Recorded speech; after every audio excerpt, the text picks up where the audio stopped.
لیلۃ القدر انتہائی سعادت کی رات ہے۔ اسی رات قرآن مجید نازل ہوا جو انسانوں کی ہدایت کا ذریعہ ہے۔ لیلۃ القدر خیر من الف شہر، لیلۃ القدر 1000 مہینوں سے زیادہ بہتر ہے۔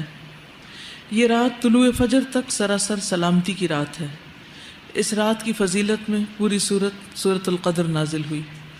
اس رات کو تلاش کرتے ہوئے آخری عشرے کی طاق راتیں عبادت میں گزاری جاتی ہیں۔ اس رات میں جبریل علیہ السلام اور فرشتے خیر و برکت اور رحمت کے ساتھ اترتے ہیں، جو تعداد میں نہایت کثیر ہوتے ہیں، بہت زیادہ ہوتے ہیں۔ حضرت ابو ہریرہ سے روایت ہے کہ نبی صلی اللہ علیہ وسلم نے فرمایا، ان الملائکۃ تلک اللیلۃ فی الارض اکثر من عدد الحصی، بلا شبہ اس رات کو زمین میں فرشتوں کی تعداد کنکریوں کی تعداد سے بھی زیادہ ہوتی ہے۔ یعنی زمین پر جو کنکریوں کی تعداد ہے اس سے زیادہ فرشتوں کی تعداد ہوتی ہے، بہت زیادہ کثرت کے ساتھ اترتے ہیں۔ اس رات میں ایک اچھا عمل 1000 ماہ کے عمل سے بہتر ہے۔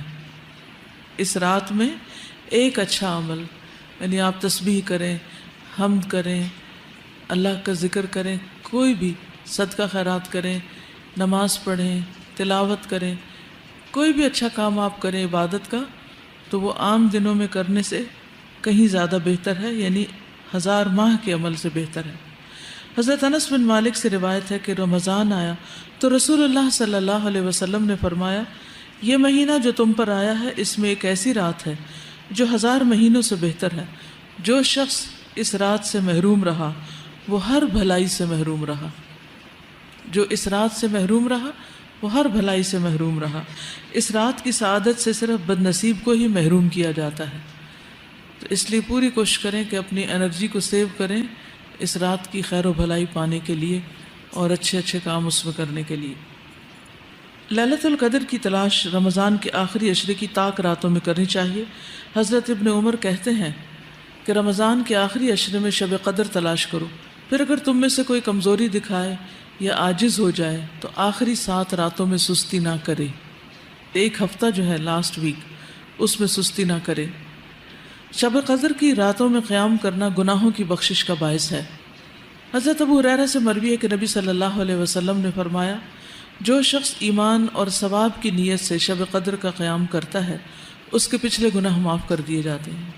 عبادہ بن صامت سے مروی ہے، رسول اللہ صلی اللہ علیہ وسلم ہمیں شب قدر کی خبر دینے کے لیے تشریف لا رہے تھے کہ 2 مسلمان آپس میں جھگڑنے لگے۔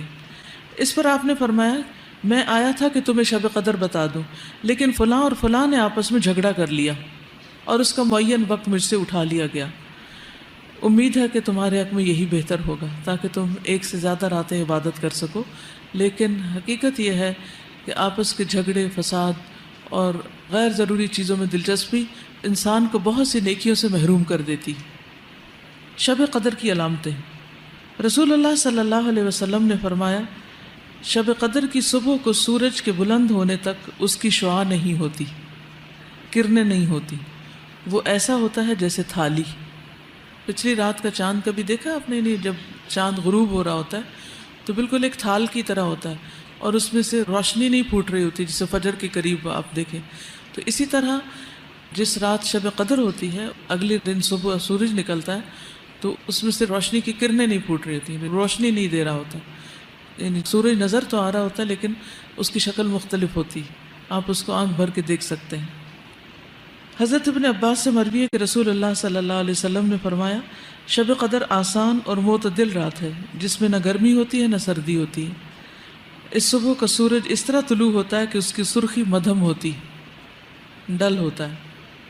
حضرت زر سے روایت ہے، انہوں نے کہا، میں نے حضرت ابی ابن کعب کو یہ فرماتے ہوئے سنا۔ ان سے کہا گیا کہ حضرت عبداللہ بن مسعود فرماتے ہیں کہ جو آدمی سارا سال قیام کرے وہ لیلۃ القدر کو پہنچ گیا۔ حضرت ابی فرمانے لگے کہ اللہ کی قسم جس کے سوا کوئی معبود نہیں، وہ شب قدر رمضان میں ہے۔ وہ یقین کے ساتھ قسم کھاتے ہیں، اللہ کی قسم بے شک میں جانتا ہوں وہ کون سی رات ہے۔ یہ وہی رات ہے جس میں اللہ کے رسول صلی اللہ علیہ وسلم نے ہمیں قیام کا حکم دیا تھا۔ اس رات کی صبح 27 تاریخ تھی اور اس کی علامت یہ تھی کہ سورج طلوع ہوا تو اس کی سفیدی میں شعاع نہ تھی۔ اس رات کی خاص دعا، اللہم انک عفو تحب العفو فاعف عنی۔